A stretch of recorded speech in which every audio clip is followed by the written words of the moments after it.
Hey there, and welcome to the She Calls Her Shots podcast.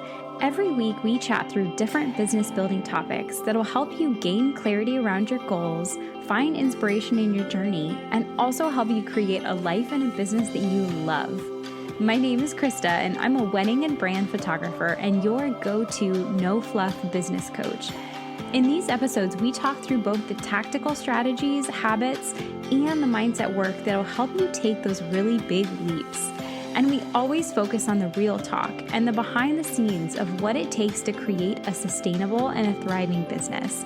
Because let's be honest, the work isn't always glamorous, but it's always worth it. So girlfriend, let's make some moves and start calling our own shots. Hello, friend, and welcome back to the She Calls Her Shots podcast. In today's episode, I am joined by Brandee Gaar. And in today's conversation, Brandee and I are really diving deep into that idea of how to build a sustainable business. If you've been listening to the podcast for any amount of time, you will probably know that building a sustainable business is one of my core topics that I always like to teach on, because I found for myself, for my clients that I've worked with, that can be the thing that either makes or breaks your business. Is, are you able to build it in a sustainable way? Or do you feel like you're constantly being pulled to do more, be more, build faster, build quicker, and all of that kind of noise that stops us from really being able to grow to the extent that we want to grow? And so in today's conversation, Brandee and I are going to go through some ways around how we can focus on building a business that is profitable by working on things that are actually moving the needle forward, but also remembering to take time back for ourselves and to give ourselves space away from our business so that we can actually focus on the higher level, the visionary things and where we want to grow, and make sure that we're not always so stuck in the weeds of the minutia of how, the tactics, the strategies, right? Kind of pulling back and seeing that bigger picture. And so Brandee is a luxury event planner, a thought leader, an educational speaker, and she's the host of the Wedding Pro CEO podcast. And you'll hear in the interview, Brandee is a lifelong lover of all things events. So Brandee actually spent 7 years as a corporate event planner with the prestigious Gaylord Hotels based in Orlando. They're an international brand, but she's based in Orlando herself. And then she eventually opened her own event consulting firm, Blush by Brandee Gaar. And Blush has quickly become known for their over-the-top events and high-touch standard of customer service. And her team has grown so much over the years. We'll talk about that a little bit in this podcast. But Brandee's really passionate about teaching wedding industry entrepreneurs her exact strategies on how she grew 2 six-figure event businesses while still being a present mom and a wife. She provides expert tools for those who are ready to ditch the overwhelm and build the profitable business that they've always dreamed of. And as you know, if you've listened to this podcast, you'll notice that message resonates with all of the things that we believe in as well, right? Sustainable businesses, profitable businesses, eliminating the overwhelm, and really just breaking down your business into doable tasks, doable goals. And so Brandee and I are going to really have that conversation today. And I'm so excited for you to dive in. Before we dive into the episode, I would love to invite you to join me in my Confident Creative Challenge. You might have heard me talk about it in previous episodes, but this is something that if you are interested in growing that sustainable business, the business that brings you joy, that brings you freedom, that allows you to live the life that you want to live, I think the Confident Creative Challenge will be perfect for you to start. It's a 30-day challenge. It's completely free. And inside the challenge, every day we're focusing on the things that'll help you stay focused on the things that matter in your business while also giving yourself that space to be able to focus on yourself, your personal growth. Because as we know, those two things are so important to each other to make sure that the business growth and your personal growth are also being nurtured and taken care of. So inside the challenge, I'm really helping you to push past your fears, to take bold action towards who you want to be. We're going to build in some positive daily habits that'll help you find more clarity and get you feeling excited about your goals and where you want to go. We're also going to tap into your success and talk about how you can attract your deeper desires. And we're really going to wrap this around feeling total gratitude for where you are right now and the success that's also coming your way. So I would love to have you join me. You can find that at heykristamarie.com/challenge.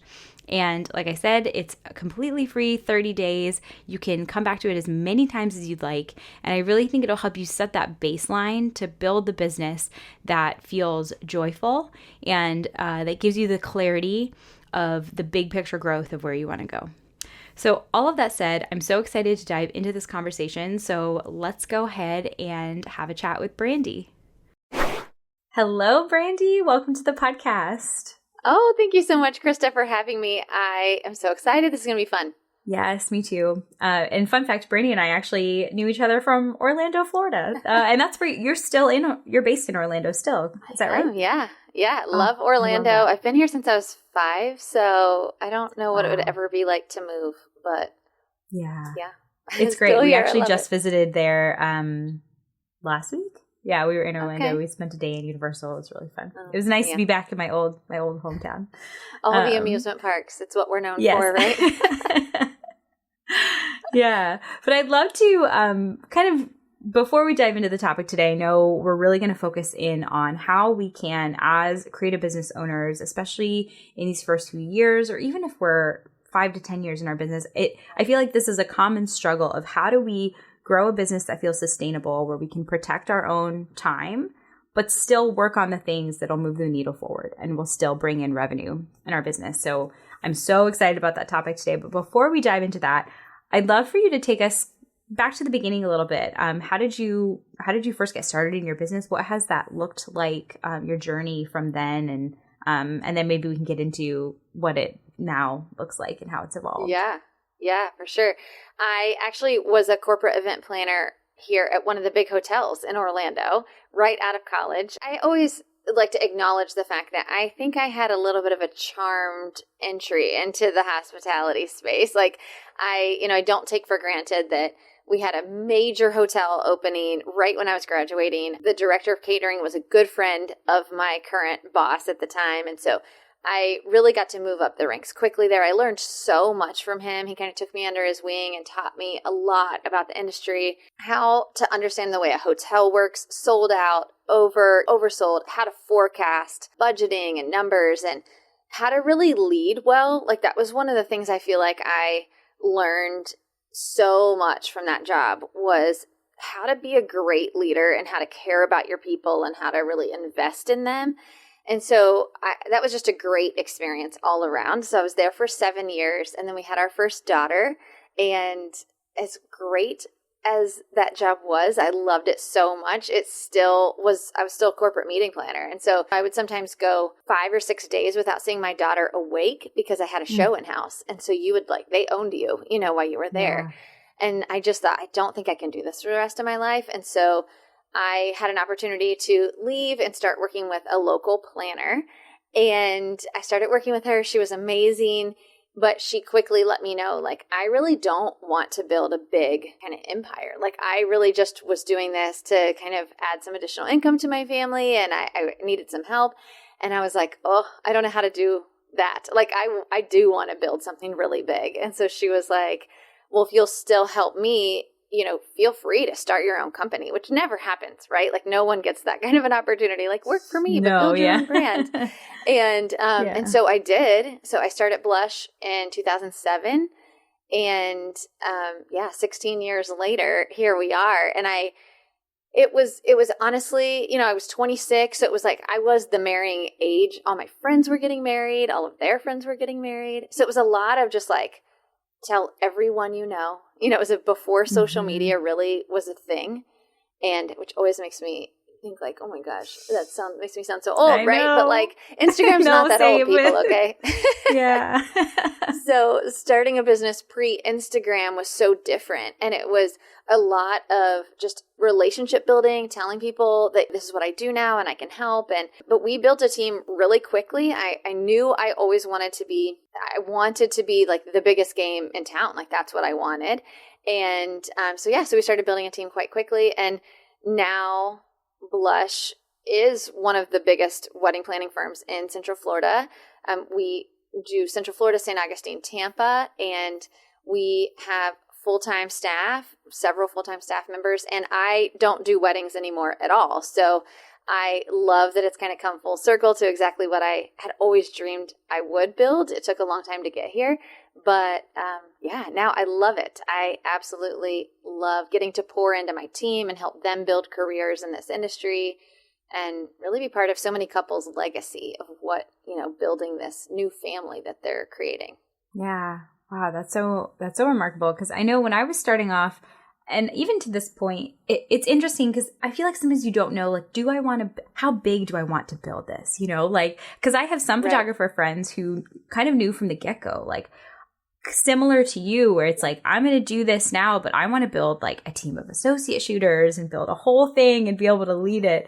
And I think that's just so remarkable that from the beginning that you were able to know and kind of see that vision of, I know exactly where I want this to go. And I imagine that probably helps keep yourself a little bit removed from, because I think one of the struggles we sometimes feel is then we just get so into the weeds of building the business that we don't ask for help. We're not looking for ways that we can grow and scale. And so we get so kind of into all of that it leads to a lot of burnout. So I imagine having that higher level vision. You said that you knew you wanted to scale quickly. You knew you wanted to bring on team members. I imagine that probably helped that transition. Yeah, I definitely think it did. And that's too why I say, like, I know I have a charm. Like, I always like to acknowledge that. When I was 4, I told my mom I wanted to plan parties for a living. Like, that's what I wanted to do. And I've never, ever wanted to do anything different my whole life. And my parents have always kind of thought that was funny that they're like, I planned an anniversary dinner party for my parents when I was 6. Like, I have only ever wanted to plan parties. And I love the joy that you can bring to somebody through an intentional party, like an event that is so intentional with the details that it's not about like, oh, the flowers were big or the cake was 12 tiers. Like, it's the thoughtful, intentional details that go into an event that can make someone feel so loved and so welcome. And I think that that's what I love about it. And so I've only ever wanted to do this. And then when I started my company, I knew that I wanted to build something so much bigger than, like, I didn't want to just plan parties for myself. I wanted to help other people be able to do that too. So yeah, my senior planner has been with me for 15 years and we've had the business 16 years. So like I've always had a team really. And that is not to say that it hasn't been hard, because I have spent many nights crying on my living room floor, like, I hate this. I don't want to do this anymore. But, that's just part of building a business, I think, too, is that I should say now with online education, there's so much information out there about like how to build a sustainable business, how to build a profitable business. But back when we were starting, or even when I was starting to scale, like there was nowhere that I felt like I couldn't turn anywhere to get the help. It was either like, if you're selling widgets, here's how you can scale, right? But if you're a service-based business, there was very little information out there about like how to build a business that was profitable, that, didn't work you to the bone, that existed outside of you. And so even though I had this big team, I still felt like I was on a hamster wheel all the time. So it took a lot of learning how to do that. And that's why I'm so passionate now about teaching other wedding pros how to build a business that's bigger than themselves, because at some point you're going to want off the wheel. And that also requires other skills that you have to develop too. Managing a team is a very different skill level than starting a business. So it's like, that also has its own challenges as you're learning how to do that. I'm like in Enneagram 9 and I don't want to upset people. So I think that's part of the reason why I'm like, I can't imagine having a big team, because I wouldn't even know what to do or how to tell them what to do. But yeah, I think that's so important. That's so funny. I get that. It is so true too that there wasn't a lot of education. And now I almost feel like there is so much education. It's like one end of the wheel or the other. Like when we were starting, there really online courses, like accessible online courses were not a thing. When I was learning photography, I literally went to in-person people who were photographers and they taught me how to use my camera. There were no online programs. And so it's so true. But now I feel like we're on the opposite end where there's so much education. I find that sometimes now people are getting overwhelmed with where do I start? Where do I go? So I feel like it's its own different dilemma. Oh, it's a total different beast. I actually just recently did a podcast on it because I had so many of my students that would come into my program and be like, I actually have bought 12 programs in the last 12 months. And I'm like, wait, what? Yeah. And they're like, I'm so overwhelmed. I'm like, no kidding. And, I think one of the things that's really important, and this kind of leads into our topic today too, but is like really understanding the difference between free education and paid education and what their roles are. Because there's, now you could literally throw a rock and hit 60 different podcasts that could teach you the same topic, right? Mm-hmm. And I think what I always try to encourage people to do is use free education like podcasts or workshops or webinars to almost interview the educator. Like, is this somebody that I like their style? Like, do I like the way that they teach? Do I like just the way that they handle themselves?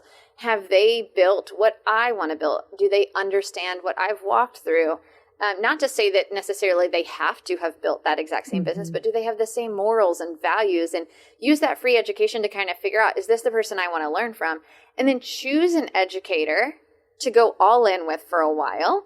And maybe 6-8 months, join their program and shut everything else out for a little bit. Like, focus on that education that you've invested in.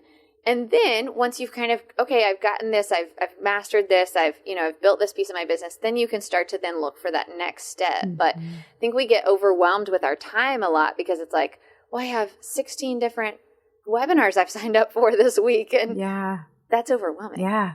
And there are a lot of other creatives that I've spoken to that have been in that same boat of, oh, but I'm consuming all this free content, but the free content is only giving you this surface level of information. Yes. So now you're running around with all the surface level stuff, trying to figure out how to build all the rest of it with no guidance or clarity on how to do it. So I think, and I love that. I love that because I think that's such a great way of how to look at it. And it does then make you limit, okay, if I'm using this as an interview, I don't need to interview like 50 people. So it might even help change your perspective of how many free things should I sign up for? How many things should I be looking at? Because realistically, maybe only I'm looking at a handful of people to figure out, okay, who is it that I want to move forward with? So that in itself would also help you protect some of your time with the free content. Yeah, 100%. And I do think it's always important too to like know what your goal is at the moment. So many of us will make, 15 goals at the beginning of the year. And it's like, that's just simply not realistic. I always try to encourage my students 3 to 5, like max goals for the year. And underneath those, you're going to have goals and tasks that kind of help you to get to that big one, right? But you don't need to do all these things in your business right away. I think just the overwhelm, just the sheer amount of things that we have access to now could set in so much of that overwhelm.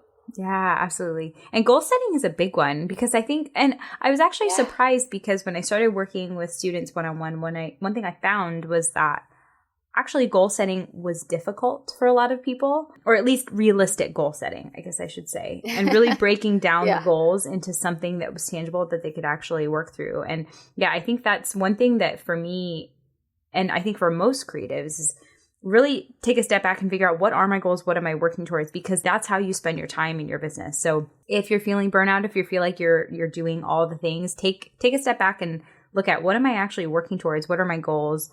And you mentioned too, kind of what are your goals and what's the content that you're consuming. For me, I know I bought into any marketing thing that told me that this was going to be the thing that helped my business, regardless of whether it fit into what I felt like I needed to currently learn or not. I was consuming or purchasing. I bought this whole sales program, and it was from creatives and photographers, but like that wasn't the thing I actually needed to focus on at that point in time in my business, but I went all in and consumed it. So figuring out what is it that what's my goal? What am I working on? And what are the things that I can use to supplement that? Not just like, oh, this thing tells me that it's going to be the thing that grows my business and all this stuff, like, because it's so easy to get sucked into that time and time again.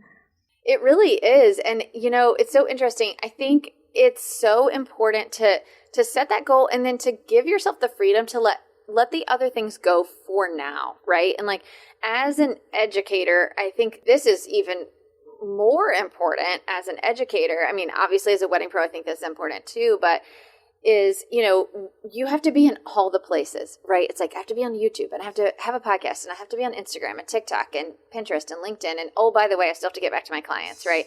And so I am a huge fan of saying, okay, which one of these things do I feel like is going to move the needle most in my business now? And then either get the education or whatever it is that you need to do to go all in on it and put blinders on to everything else until you've gotten through that goal. Like, what is your goal? For me, an example of this would be last year in 2022, my husband and I really decided we were going to go all in on our podcast. We'd had it at that point for a little over a year. And up until that point, I didn't even describe myself as a podcast host. Like when people ask me what I do, I would be like, I'm a wedding planner, I'm an educator. I never said podcast host, yet here I was, with a podcast for over a year. And so my husband was like, I really think we're missing a massive opportunity with our podcast. Like I think we really need to focus on how to grow it, how to really be intentional with it. And I was like, okay. But once we did, like we hired a coach, we decided we are going to go all in. And for 6 months, I'm not even kidding you. Like if anybody even came at me with like, you should also be on YouTube. No. Or, you should also be on TikTok. No, like blinders were on. And I was like, all I care about for this 6 months, in addition to just running my company, right, is how to grow my podcast. That's where we're putting all of our effort, 100% of it. And then once that 6 months is done and we've met the goal we've set for it, then, okay, what's the next thing we want to learn for our business? Like, what's the next step or what's the next thing that's going to help us grow? And for me, at least, I feel like it helps me to give myself the grace that when I see some big program for like YouTube come out and it's like, here's how you can 10 times your revenue by being on YouTube. I'm like, nope, I committed 6 months to the podcast first, and I'm going to have to wait to join something else or to do something else. So that's helped me some, is to compartmentalize my time. Yes. That resonates. That story is literally me too. And because I felt the same way where there was this, at the time, I had my podcast. I was like a year and a half in, but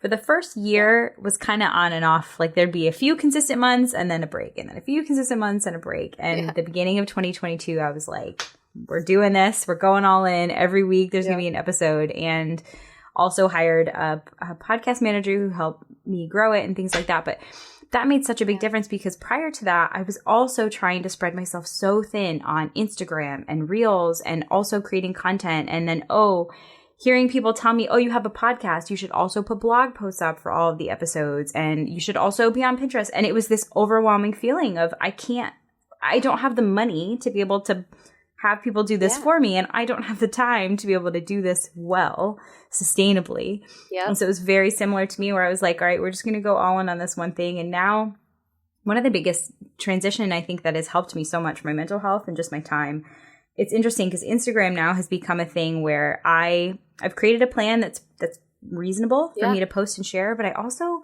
I record reels and stuff when I feel like I want to. Yeah. And I've released the expectation of, I need to do this, I need to do that. No, I'll record it if I feel like I want to. And if I don't, then I don't. Yeah. And because I've realized my priorities have shifted to where is it that I actually feel like is moving the needle most? It's going to be more so the podcast, the relationships, all of that. Hey there, it's Krista here. If you're a creative business owner that wants to feel more confident in your skills and your ability to create a thriving business, I'd love to invite you to join me for my newest 30-day challenge called The Confident Creative. It's completely free, and inside the Confident Creative Challenge, I'm helping you implement the strategies that will not only help you feel more confident as a creative business owner, but I'm also giving you access into the exact tools that I use to bring in more joy and money to my growing business every day. At the end of the day, our confidence really does affect how much our business can grow. We have to deeply believe in ourselves and feel gratitude for where we are right now if we want to take things to the next level. But oftentimes our doubts, our fears, our worries, our insecurities, all of these things can sometimes take over in our mindset and really keep us playing small. So if you're ready to join me inside the challenge, head on over to heykristamarie.com/challenge. And as soon as you join, you'll get immediate access to the challenge information, the guided PDF workbook, the daily journal prompts, and a beautiful daily checklist to help you track your results. There's honestly no better time to join me than right now. So if you're ready to gain massive clarity, unleash your inner confidence to create that life and business that you're proud of, I can't wait to see you inside the challenge. So again, that's heykristamarie.com/challenge, and I can't wait to see you inside. So yeah, but it really does take that getting honest with yourself of, you might really enjoy being on Instagram, but is it really providing the results matching the time that you're putting into it? And if it's not, are there other things that you could be doing that could actually help move it faster? 100%. And I think as a business owner, no matter what kind of business owner you are, is really understanding what moves the bank account, right? And I say that in a way that's like, I don't want you to think it's all about money. But if you're a business owner, you definitely should be thinking about, how does everything I do in my business result in a return on that investment? And the return is not always dollars, right? Sometimes the return is a better relationship with someone, or it's a new venue partner, or it can be lots of different things. But there has to, at some point, be a return on your bank account as a business owner, because your business isn't sustainable if you're not turning a profit, right? And so when you look at things like, okay, I love being on Instagram, and you think because your follower count is going up, you've got 13,000, 15,000 followers, and it's great and exciting, but are those followers turning into dollars? Because if they're not, then we're now chasing a vanity metric. So you're spending time places that aren't moving the needle because it's not returning sales. So as a business owner, I think a lot of what we have to look at too is, what things that I do in my business every day actually return sales, give me a return on my investment of time. And that's where you need to be focusing your effort, right? Totally. And I think we forget that sometimes as business owners. Yeah. And I love that you mentioned too that it doesn't always have to equate to dollars, because that was one thing for me, and that was a hard transition for me, was even though Instagram is also free, the podcast is free, and I feel like every week showing up, it's a lot of valuable content that is completely unpaid. But it's realizing there's so much more than, I don't need to be charging for things. I don't need to be making these into their own masterclasses. It's sometimes just growing that trust, growing the connection. I'd actually, when we're recording this, I had just recorded for Brandee's podcast as well. But we had talked about how the importance behind not focusing so much on the fact that it has to be paid, like the importance of building the connection, growing the relationships, and understanding that the long term that's going to come from it, right? People are listening to you to figure out, is this someone that I want to connect with, to work with? And so that sometimes is so much more valuable than charging a low ticket to listen into some free training or low paid, low cost training.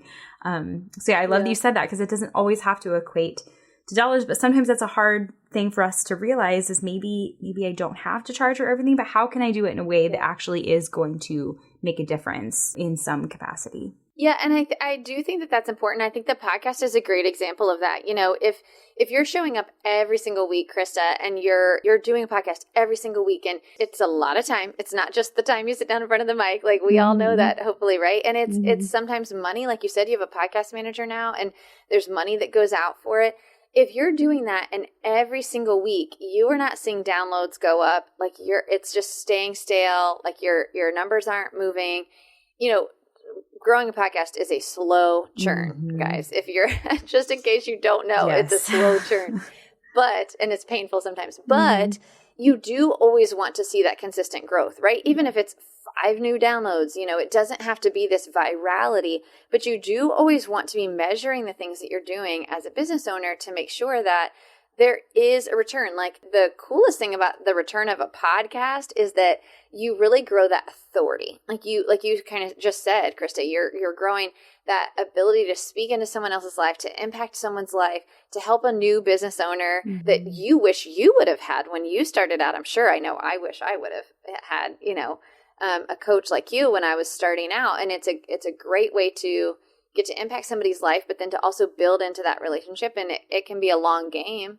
but you do always want to make sure that that's growing. I think sometimes I see business owners that just are so passionate about something that they'll literally beat their heads against a wall to continue doing it, and it's not moving the needle. And I'm like, 100%, if this is a hobby and you want to do it for fun, go for it. But let's just call it what it is, right? Let's call it a business makes money, a hobby costs you money. So which one are we doing here, right? And so I think it's always really important with your time, especially to understand what you're trying to get back out of it. Yeah. That's so good. And I also think it's interesting too to think about like protecting your time. And I know we kind of talked about courses a little bit earlier. And one thing I've noticed, and maybe this has resonated for you as well with some of my clients, that looking for outward information and trying to consume all the things diminishes our confidence in ourselves because we don't think that we know as much as we do. This is something I find a lot, especially with my photography clients. You're like nodding your head. You probably have the same feeling with your clients is there's so much wealth of knowledge that they have that they don't trust that they have because they're so used to looking for other people for the answers. And one of the things with podcasts, I always want to encourage any clients, whether you think you're an expert on something or not, find podcasts to just start guest hosting on, because when you can start building that muscle of, oh, you know what? I do know, like there is a topic that I can talk about really confidently, really well. And maybe that's a blog post, maybe it's a podcast, whatever place you feel like is easiest for you to share. But yeah, I think with podcasts, because sometimes I think people get caught up in, oh, well, I don't want to be a podcast host. Well, you don't have to be a podcast host, but you can be a guest on a podcast. And that starts to grow your network, your community, your confidence, your ability to speak on topics. I feel like there's so many valuable pieces that come from that. Yes, that's so good. I mean, you're always going to have something to lend to someone else. Like there's always someone that's like, oh my gosh, that was a nugget I didn't even know I needed. You know, you don't have to be 15 steps in front of someone to offer information that can impact their business. You could be one step ahead. And honestly, sometimes I feel like that's actually even better. Like in my mastermind, I love that, you know, so many of my students teach each other as well. I'm almost a facilitator at this point versus an educator, because this is not going to come out the right way, but I hope that you understand my heart behind this. But like I am so many steps ahead of some of my students that it feels like I skip steps. And, you know, like I'm like, oh, my students that are only a few steps ahead of them, they're the ones that can really pour into, oh, here's exactly, I literally just went through this last year. Like, here's how I can do that. Connect those dots a little bit more. Yes. I think that there's so much value. And I love, like in my mastermind, I'm constantly encouraging my students who are kind of further ahead in the pace to help coach the newer students, because I'm like, not only like you just said, Krista, it's like they get so much from teaching as well, you know, as the new students do from learning. And so there's always something that you can provide value in, and really kind of putting yourself out there to help others is such a great way to build your confidence in doing that. Yeah. I love that. Yeah, there's so much to be found when you can start to build that muscle of education. Whether you want to move into education or not, there's so much that can be found when you start to help other people. So much of your inner confidence comes out, and you start to realize, oh, I do know what I'm doing. And that does affect so many other parts of your business when you can approach 100%. It in that sense. Oh, that's so good. Well, I love to ask, and this, you know, can be tangible, non-tangible. This can be kind of anything that comes to mind, but has there been something maybe recently that you felt like has been a really big game changer or really moved the needle forward? It could be something like a habit, a workflow, a process, maybe like starting coaching, or is there anything that you feel like kind of was a big aha moment or a big shift that was able to kind of like help you move towards where you wanted to go? Yeah, that's an interesting question. I'm sitting here thinking as you're talking, I'm like, what would I say that it was for me? And actually, it's so interesting. The book Clockwork. Have you ever read the book Clockwork by Mike Michalowicz? I give it to everyone. All of my mastermind students get it. Everyone who attends my summits, I'm like, here's your book. Like, this is your new best friend. It is so good. I think for me, it was really the way I needed a mindset shift in my business of understanding I've always valued my time, but not to the degree that this book teaches. And really understanding, I think the reason I like this book so much was because, like I had said in the beginning, when I was trying to find information about how to build a business that was bigger than me, so much of the information that was out there was for product-based businesses. It was like, just build more widgets. And I was like, okay, but what if every widget requires a human, right? Like, you can't sell more weddings if you don't have more stuff. And so for me, I was always just like, I don't get it. And so this book is a really big mindset shift about how to build your business completely without you. I mean, and I think what was so interesting to me about it is it was for service-based businesses. So it totally resonated with a wedding pro, but it really helped me to understand that where I was in my business at the time is that I had built this massive business. I think we had 11 planners that were working for us. We were everywhere.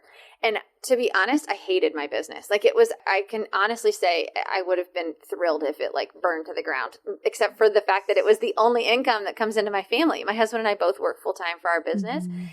And for me, it was like every single thing in my business still involved me to somehow make a decision or to somehow have one finger in the process. And the problem was that then I became a bottleneck in my business. Like nothing could move forward if I wasn't able to get to it yet. And so it just always felt like if I even closed my eyes for a second, like my whole business would fall apart. And so this book really helped me to open my eyes to the fact that I was the problem in my business. I was the bottleneck. And so removing myself completely from whole processes and giving those to some of my staff members and training them how to handle the issue without me or how to, improve something without me, how to make a decision without me was so important. And now genuinely, truly, like I think there's a lot of people who are like, I work for my business 5 hours a week and I drink Mai Tais and Tahiti. I don't drink Mai Tais and Tahiti. I have lots of things going on. But genuinely, truly, for Blush, I could disappear tomorrow and you would literally never know. Like I spend less than 2 or 3 hours a week in Blush and it runs completely without me. And that I would say 90% of that reason is because of this book. And I've even had my staff read it. They understand their role in the business and how important they are and how important it is also for me to be able to be that visionary and to be like the person that's constantly looking at the growth of our business and what challenge we're going to take on next. Like that's my role. And the more involved I am in the day-to-day, the less I can do that. And so they understand that their role is to keep me out of the day-to-day because the bigger our company gets, the bigger their jobs get, the longer they have a career, right? And so it's really helping the whole team to understand that. So I would say if you haven't read the book Clockwork, go run and grab it. It's so good. Yeah, I love that. And I'll link to it in the show notes. And I think that sounds like, from what I'm hearing, that sounds so relevant, even for someone who's in their first few years of business. Because for me, for example, with the podcast is a great example.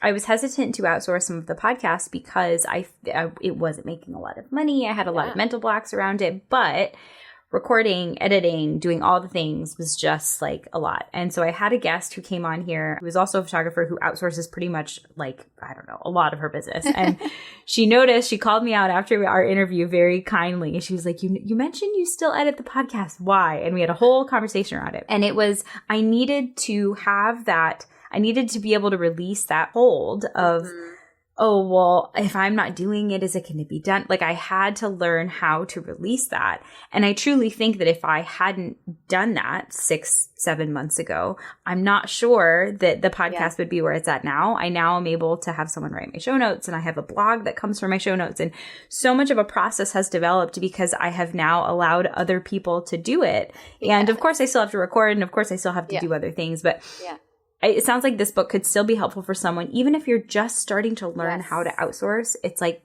start to train your brain around this. This can work without me having a hold on every single thing, because that could be really difficult to learn how to release that feeling. Yeah, 100%. I would say if you could read it in the beginning of your journey, it's even more helpful because like by the time I read it and I was like, I either have to close the business and like go get a job or figure this out. And from the outside looking in, my business was so successful. Like that was the hardest part, as I was like, all these people think that like, everything is so successful. On the inside, I was like, I work 24/7. Like 24/7. And so we ended up blowing up our whole company. Like we kind of like smashed the whole thing and built it back up the right way. I would not recommend that if you don't have to. If you can just start from the beginning and learn that mentality of my business needs to run without me. Like my business needs to be able to run without me. That's what makes it sellable. That's what makes it an easy exit strategy. Not that you're thinking about exit strategy in the very beginning, but you should be always thinking about like, what's the end game here? You know, like, am I going to still be doing weddings when I'm 60? I don't really want to, you know? Yeah. So those are just some of the things that I definitely think no matter what stage of business you're in, read the book. It's so good. Oh, that's so great. I'm going to go. I'll be purchasing that after this interview. Good. Yeah, it's so good. Yeah, but this was so great. I would love for you to share. Let us know, how can we find you? Where can we learn more? Share all of the details. Yeah.